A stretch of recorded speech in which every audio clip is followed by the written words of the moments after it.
예, 사도행전 5장 27절부터 42절까지입니다.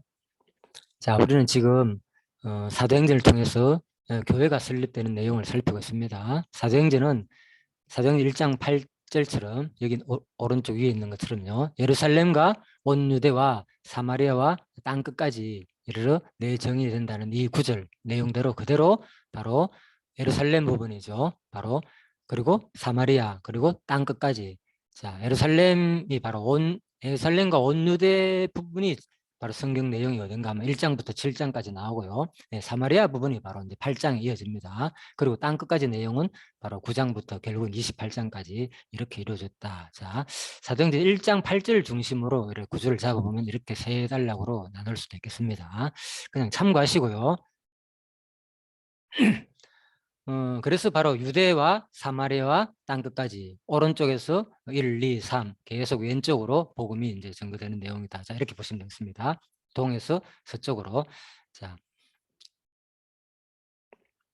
그리고 1차 그리고 땅 끝 부분이죠. 그리고 9장부터 28장. 예, 그래서 이 부분이 이제 베드로와 이제 고넬료 이 부분이 이제 9장부터 이어져 가지고 10장, 11장 이렇게 이어지면서 이제 결국은 바로 1차, 2차, 3차 전도 여행까지 계속 이어지는 장면이다. 자, 1차 전도 여행은 바로 갈라디아 이 지역이고요. 2차 전도여행은 이제 마게도니아 지역, 3차 전도여행은 바로 아시아 지역이다. 자, 이렇게 보시면 되겠습니다. 그래서 순서가 1, 2, 3차가 아니라 바로 멀리 갔다가 다시 3차 때는 이렇게 아시아 지역으로 자, 재방문하면서 복음 전거하고 그리고 마지막에 바로 로마까지 갔다가 스바나까지 가는 게 이제 4차, 5차다. 자, 이렇게 보시면 되겠습니다. 보통 5차는 말하지 않습니다. 4차를 이제 로마까지 가는 내용까지 나오니까 그 후에 결국은 이제 아마 스바나까지 전도를 하지 않느냐. 자, 이런 의미로서 이제 5차까지 연결하고 있습니다. 일반적으로. 1장에서 7장은 그래서 서론에서 말씀드린 대로요. 이제 바로 교회가 형성되는 기다. 그리고 교회의 과덕이고 교회의 확장기다. 8장에서 12장, 13장에서 28장 이렇게 유대인 중심으로 주로 1장에서 7장은 그리고 예루살렘 중심으로 또 베드로 중심으로 그리고 8장에 12장은 바로 사마리아 인도 그때부터는 이제 유대인뿐만 아니라 사마리아 인도 이제 복음을 교회로 된다는 거. 전 팔레스틴 중심으로 그죠? 가이사라 요빠 다 포함되니까 그죠? 또 사마리아까지 네, 서데반이나 빌리 또 베드로와 바나나 그죠? 다 포함된 바나바 예, 그래서 유대와 사마리아까지 아주 이제 과도기다. 그리고 이제 확장기는 본격적으로 13장부터 그죠? 1차, 2차, 3차 전도 여행이 시작되는 부분이죠. 세계 이제 전도 여행이 시작되니까 바로 확장기다. 이방인까지 그죠? 안디옥 중심으로. 자, 그리고 바로 온 세계에 누구 중심으로? 바로 바울 중심으로. 그죠? 네. 안디옥 중심은 뭔가 하면 이제 이 안디옥 중심으로 항상 선교가 출발된다는 겁니다. 돌아왔다가 다시 돌아가지고 또 보내고. 자, 안디옥 교회입니다. 그리고 이제 땅끝까지 복음이 되는 것. 그래서 뭐 시기적으로 볼 때는 바로 형성기는 1에서 7장은 아주 짧습니다. 1년간 정도밖에 안 되고 과도기가 바로 8장에서 12장까지가 15년간이고요. 그리고 이제 확장기가 21년간이다. 자, 이렇게 보시면 되겠습니다. 자, 뭐 비슷한 내용이고요. 사도행전과 요한복음의 관계. 예, 그래서 사도행전을 우리가 지금 하고 있는데 바로 요한복음하고 잠깐 연결을 자 복습 차원에서 해본다면요. 요한복음 마지막 장에 보면요, 그죠? 너희가 조반 먹은 후에 예수께서 결국 이제 부활하시고 난 다음이죠. 제자를 만나가지고 아들 시몬아, 내가 이 사람들보다 나를 더 사랑하느냐 하니까 그러하여이다. 자, 결국은 많은 사람들보다도 주위에 있는 예수님을 더 사랑한다는 거예요. 그래서 예수님 하시는 말씀이 그렇다면 내 양을 먹이라.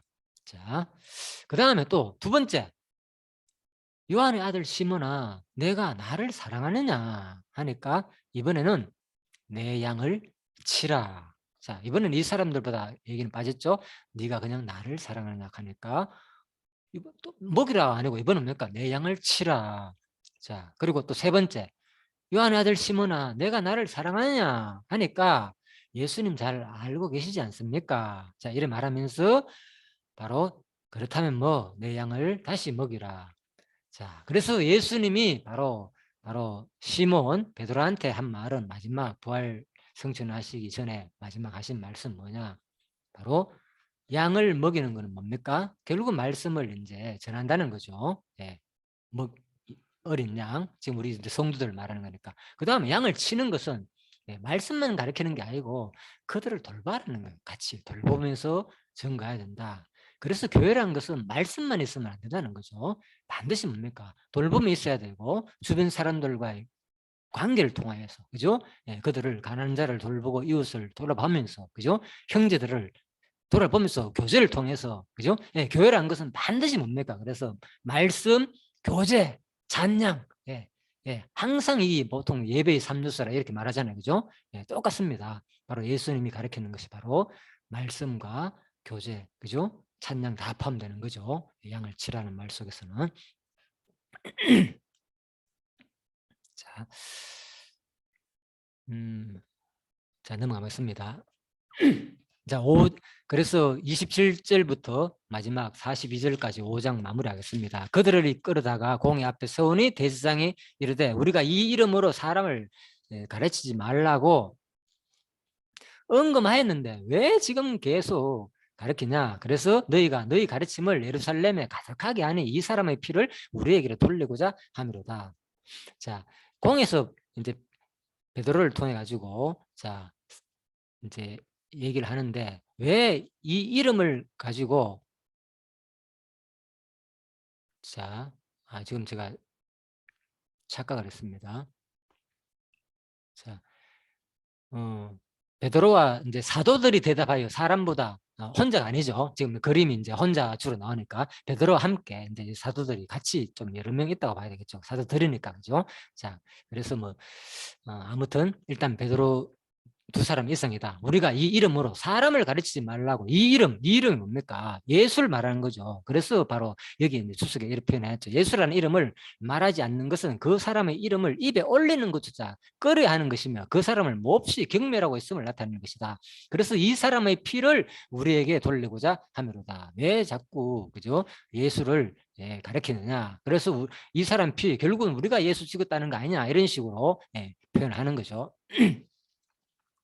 베드로와 사도들이 대답하여 이르되 사람보다 하나님께 순종하는 것이 마땅하니 그래서 가르치지 말라 그래도 베드로들과 사도들은 분명히 말하는 거죠. 우리가 하나님 순종해야 되지 너희 말 듣겠느냐. 자, 너희가 나무에 달아 죽인 예수를 우리 조상의 하나님이 살렸고 이스라엘에게 회개함과 죄사함을 주시려고 그를 오른손으로 높이사 임금과 구주로 삼았다. 우리는 이 일의 정인이다. 하나님이 자기에게 순종하는 사람들에게 주신 성령도 그러하니라 하더라. 그들이 듣고 크게 놓아여 사도들을 없이 하고자 할세. 그러니까 예수 이름을 하면서 그죠? 바로 죄 사함을 받게 했고 우리를 뭐 임금과 구주로 삼았다. 그죠? 또 예수님이 그죠? 바로 오른손을 높여가 우리의 임금과 구주로 삼았다. 예수님이 결국 부활했다는 거죠. 자, 이렇게 가르치니까 얼마나 싫어합니까? 크게 놓아여 사도들을 없이 하고자 할세. 바리새인 가말리엘은 율법 교사로 모든 백성에게 최고의 그 당시에 그죠 명성 있는 사람이죠. 공회 중에 일어나 명하여 사도를 잠깐 밖에 나가고 아주 논리적으로 설득하는 거죠. 이스라엘 사람들아 너희가 이 사람들에 대하여 어떻게 하려는지 조심하라. 왜? 이전에 더다가 있는데 그 사람이 스스로 선전하며 사람이 약 한 400명이나 따랐다. 근데 그가 죽음을 당했는데 따르던 모든 사람이 다 흩어지고 없어졌고 그 후에 호적할 때 갈릴리 유다가 일어나 또 유다라는 사람이 일어나 백성을 깨어 따르게 하다가 그도 망하니까 따르는 사람이 다 없어졌지 않느냐.